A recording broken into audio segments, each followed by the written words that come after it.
Hi, my name is Marvin Rappaport. I am a resident of Sullivan County, New York, and was pleased to serve for a number of years on the staff of then Congressman Matthew F. McHugh from New York, whose district, after being elected in 1974, ran from the Hudson River to the Finger Lakes, and the southern/western border of which was what has come to be referred to as the Upper Delaware River, from Hancock down to Port Jervis, which was just outside the district.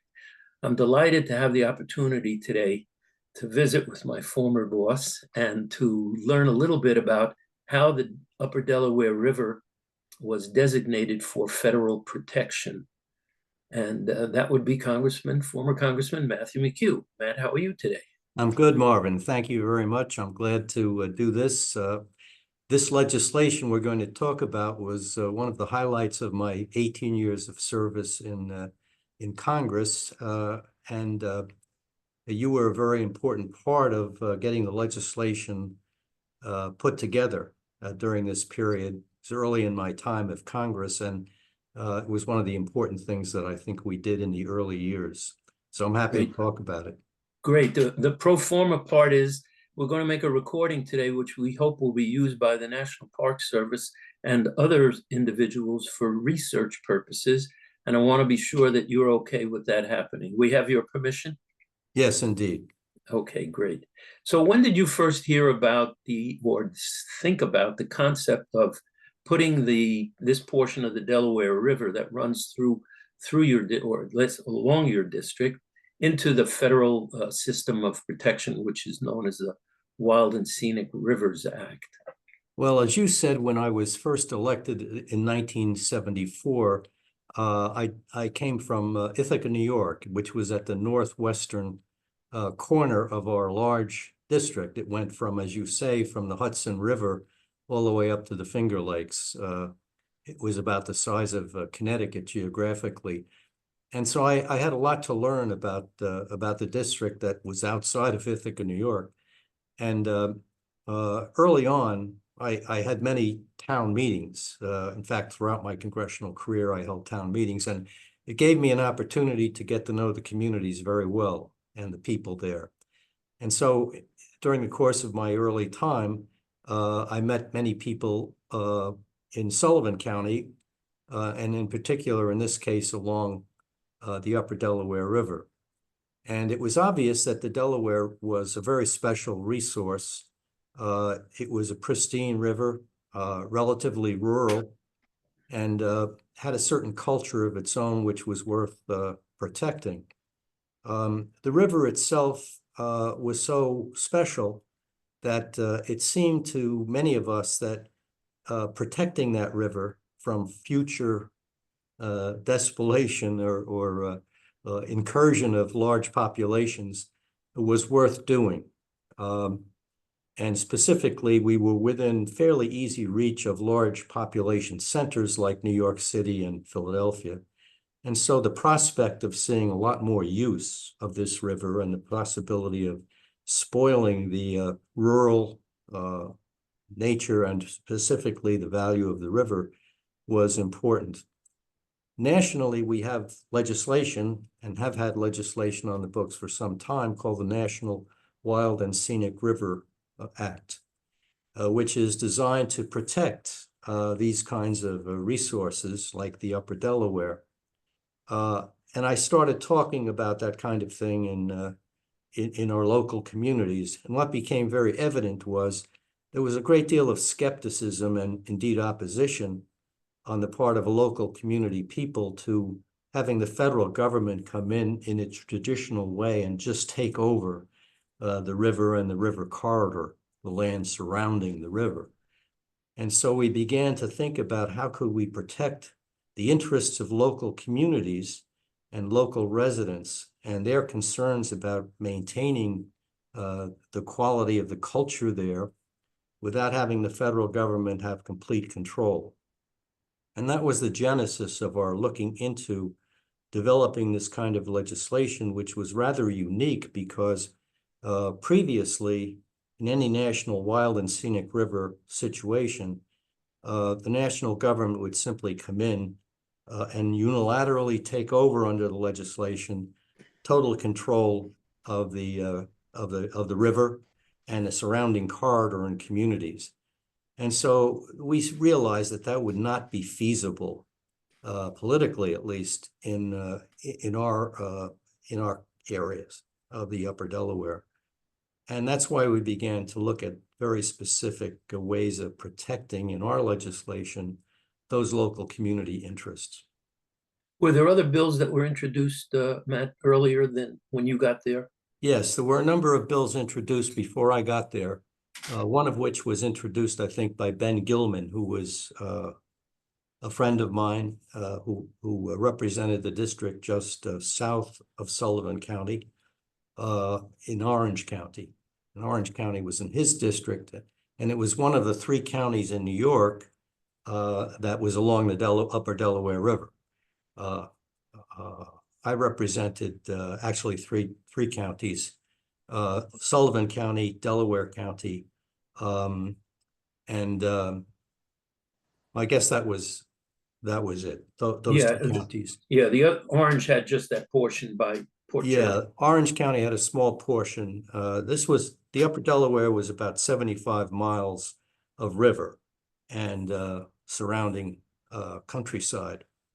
On the other side of the river was Pennsylvania. And so Joe McDade, who was also a fellow I worked closely with throughout my career, represented the Pennsylvania counties. There were 2 of those, Pike and Wayne County on Pennsylvania side. And so that was the corridor, that was the river and the corridor of the river, which we were working with. And Ben Gilman had introduced a traditional bill in prior years, which would have given the National Park Service complete control. It was a very simple bill, basically declaring the Upper Delaware River part of the National Wild and Scenic River legislation, and the National Park Service under that legislation would have total control of not only the river itself, but the surrounding corridor on both sides of the river. And that was what was objectionable to a lot of my constituents. And so we realized we couldn't go with that traditional kind of bill. Jonathan Bingham in New York City actually had a similar bill introduced before I got there, which did the same thing. It was a very simple bill, which simply put the river and the river corridor in the national legislation under total control of the National Park Service. Maybe, Matt, at this point, I could put on the screen for people who are not familiar with it, the river corridor, noting the towns on both sides of the river that are part of that 75-mile strip. In Sullivan County, which of course I'm from, was the town of Delaware, Coshocton, Tustin, Highland, and Lumberland. And in Delaware County, the town of Hancock. And down in Orange, it was what's the town of Deer Park, which included Port Jervis. Yes, yeah, that's right. And so what we were talking about in our case was developing something which had never been done before, which was to very specifically include in our legislation much more than the original bills did. And it was to specifically provide for participation at every step of the way of the management plan for the river and the corridor for local participation. And there was very specific direction as to how this was going to be done, setting up, for example, an Upper Delaware Citizens Council, which would include 17 people representing both sides of the river, as well as the states of Pennsylvania and New York, and 1 representative on there from the National Park Service. And so that the locals had a fair degree of authority in this planning, which was critical to our getting support in the community. Did you have any issues? You were a member of the Interior Committee at that time. And so was that a leg up for you to convince then Chairman Burton and other members of the committee that this is the way to go? Because we'll just jump ahead. You mentioned before that this was different. If one looks at the actual legislation, and we'll get to that, your bill was 5 pages worth, and most of them were a couple of paragraphs. So you really doing something very different than what most of the other bills or most of the other sections of the law did. Yeah, that's important, consistent with what we've said about protecting the local communities. And yes, I was a member of the Interior Committee when I first went to Congress. And that was a real help because the chairman, Phil Burton of California, was the chairman of the subcommittee there that would have jurisdiction of this kind of legislation. And so I knew him personally, and again was a member of the committee. And so it was a help for me to work with him and to have his staff cooperate with us. And you were very much directly involved in that effort. So yeah, it was important. I should also mention that in doing this, Burton was developing what's called an omnibus bill to present to the House, which meant that there were a variety of different national bills introduced with ours. And that was, so our bill was one of many bills that became part of this omnibus bill, which was developed over a period of time. The final legislation, which had to go through the Senate as well, passed in November of 1978. And we started working on it a year or two before that. Right.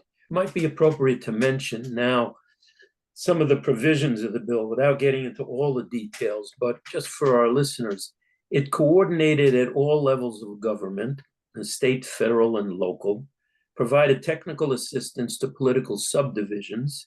And you know, all politics is local. Each of these public officials is in charge with his or her subdivision, wants to be sure to be included. 2 public hearings in each state, not to acquire more than 450 acres, give locals 2 years to do planning and programming, and specifically no limitation on fishing and hunting. Those are all things that would appeal to the local constituency and to the local officials. That's right. And it meant that they would have at least as much authority in developing the details of a management plan for the river as the Secretary of the Interior would have, the National Park Service.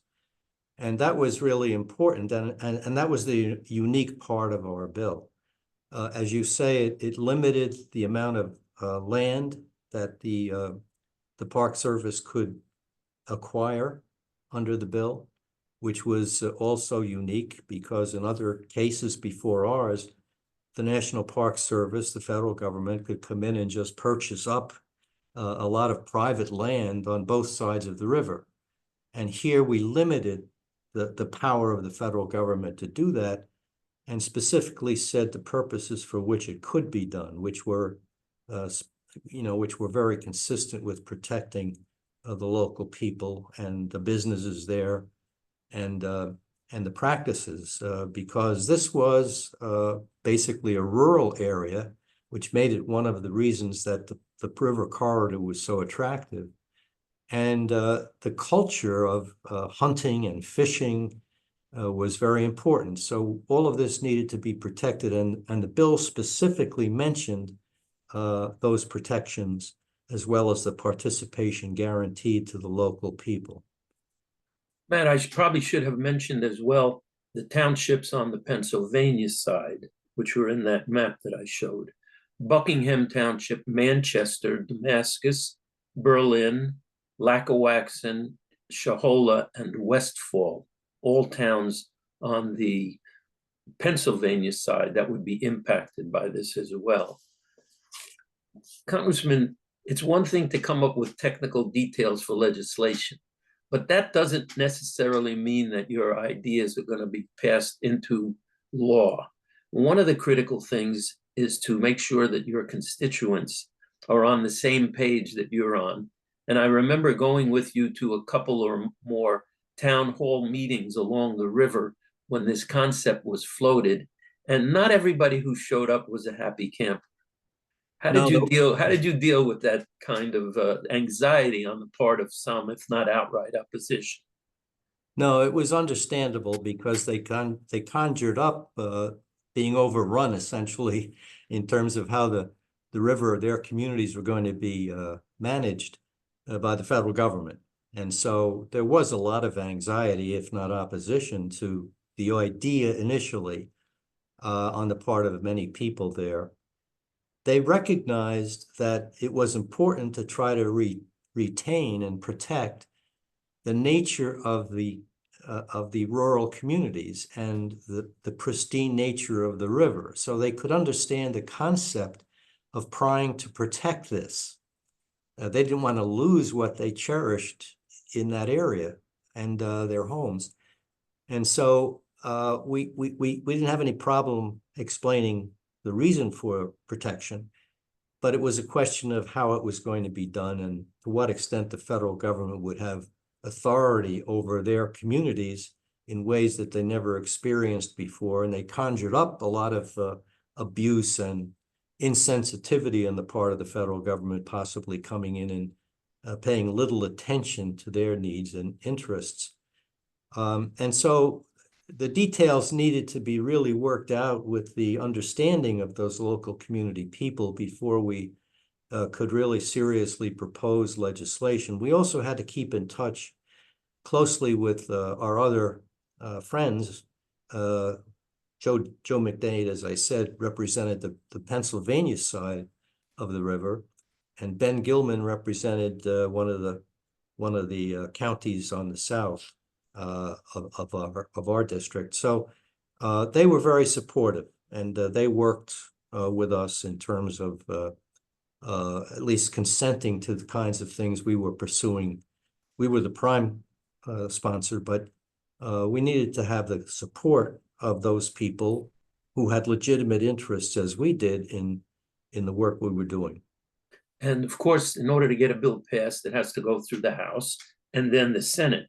I can also recall going with you to visit with Senator Moynihan, who, it turns out, for those who don't know, had a home on the Delaware River in Delaware County for many years in a place called Pinder's Corner, and not only knew about what we were doing, but knew the history of the Delaware River going back to colonial days.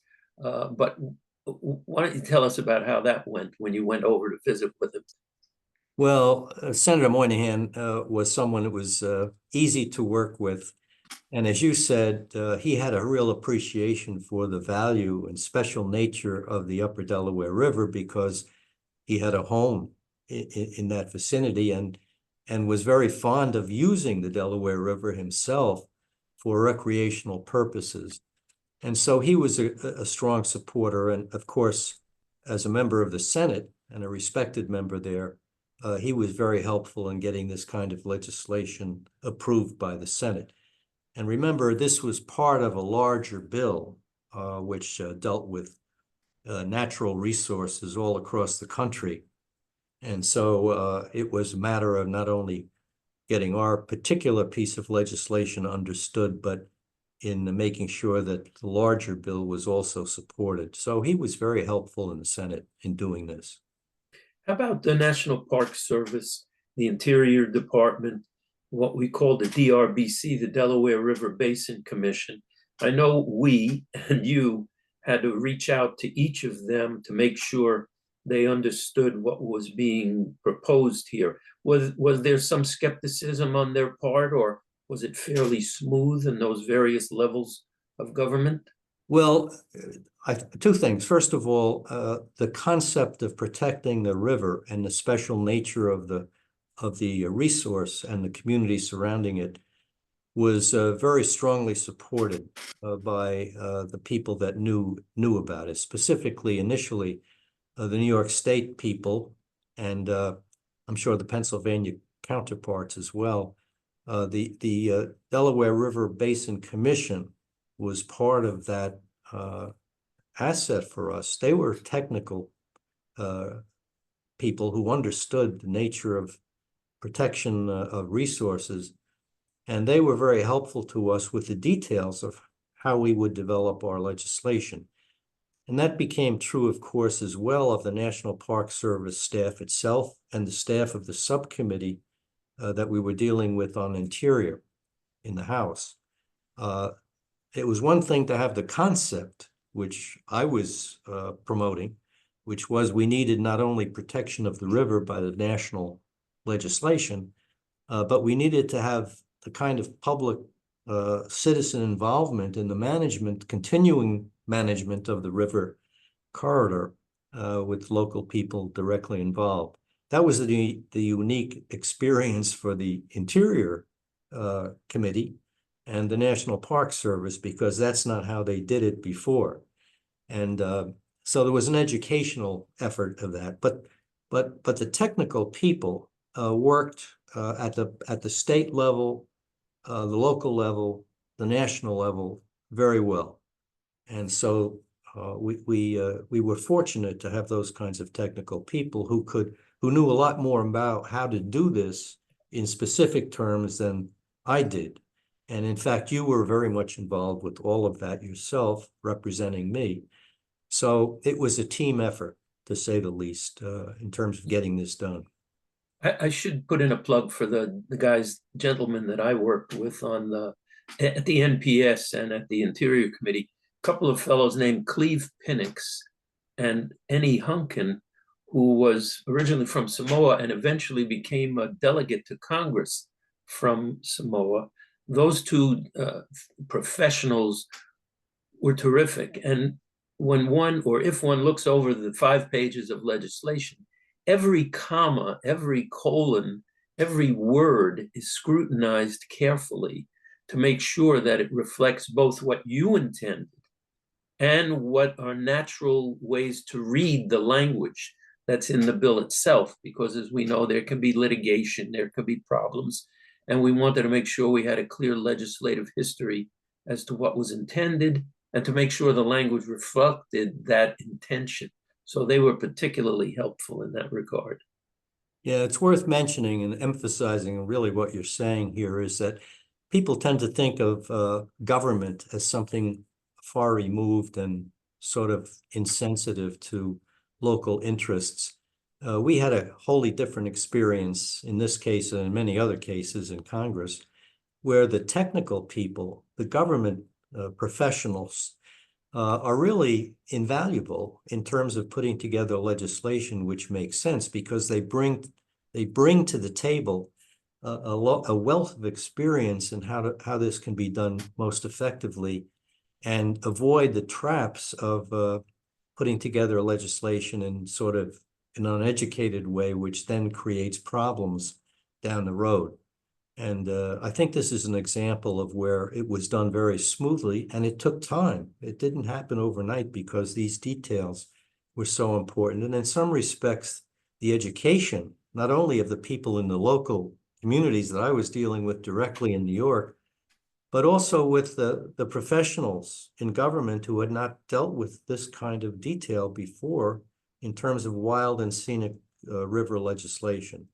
And so in that sense, it was exciting for them, perhaps, because it was unique, not something they had done before, but they were expert enough to really be helpful to us when we got down to writing a bill.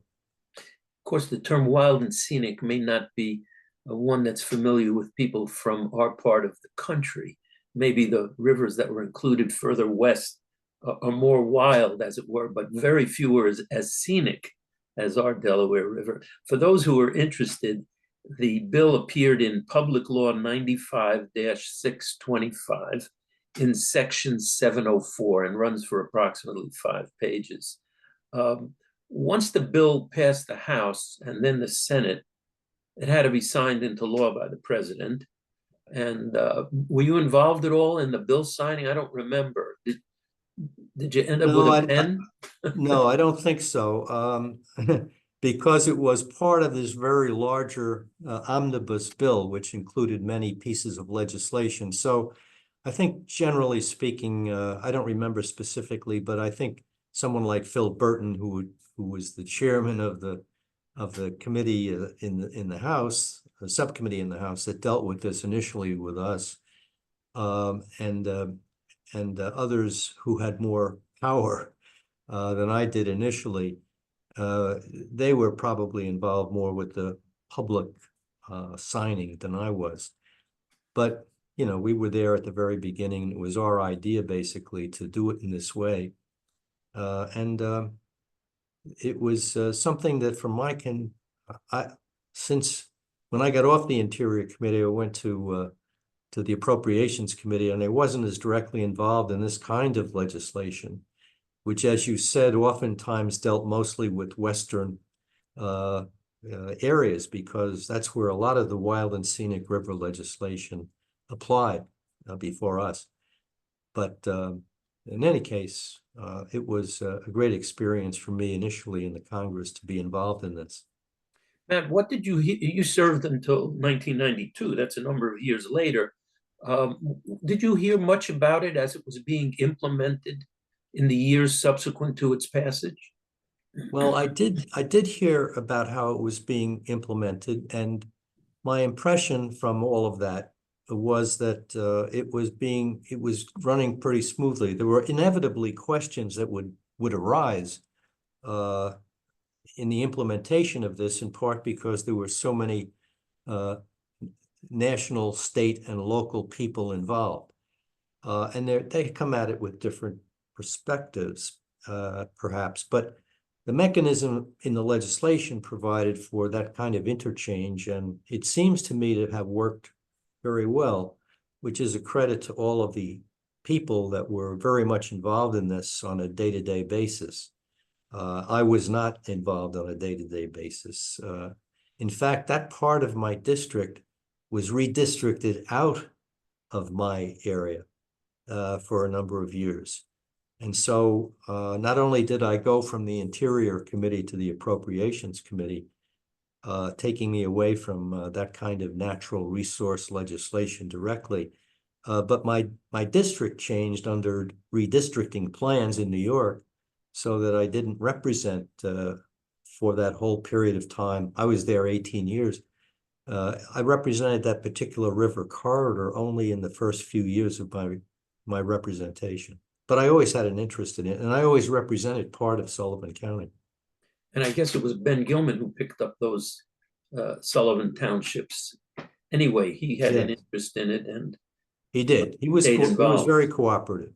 Ben was, and as I say, Joe McDade too, and Jonathan Bingham, who was not proximate to the river, but had an interest in natural resources, even though he was a representative in New York City.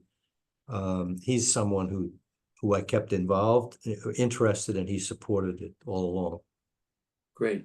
Any other things, Matt, that we haven't touched on or that you want to mention before we close? No, except again to express my great appreciation to you personally for the work that you did on this legislation, which was really invaluable because you were the one working with these technical people more than I did. So it was a great service, not only to me, but to the people of the communities. You still live in those communities, so it's something you continue to see the benefit of. Well, thank you for all your efforts on our behalf as a resident of Sullivan County and near to the river corridor, and to all of the local officials who I've spoken with in the intervening years, who have said how well the Park Service and other, I guess we need to mention the DEC, as well as the Delaware River Basin Commission, who at the time, I guess it was Jerry Hansler was the executive director, and all those people who put in time and energy and effort. And just to say thank you for all your work to make a difference in our community and in the river corridor and this part of New York and Pennsylvania. We thank you. Oh, thank you, Marvin. It's a great satisfaction for me, and I'm sure for you, to see that this is still a viable, protective resource available to the local people in the ways that it was before and will be forever. Great.